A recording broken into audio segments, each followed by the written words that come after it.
What's another way of saying idiomatically to betray?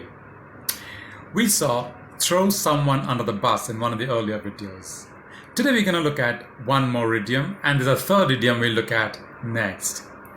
Today's idiom is to stab someone in the back.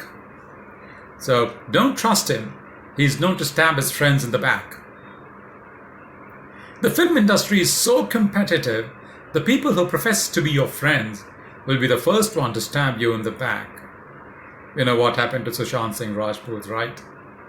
People stab each other in their backs. Have you ever been stabbed in the back by anybody? Or do you know anybody who has been stabbed in the back? Why do people stab in the back? Any idea? Discuss this. Post videos.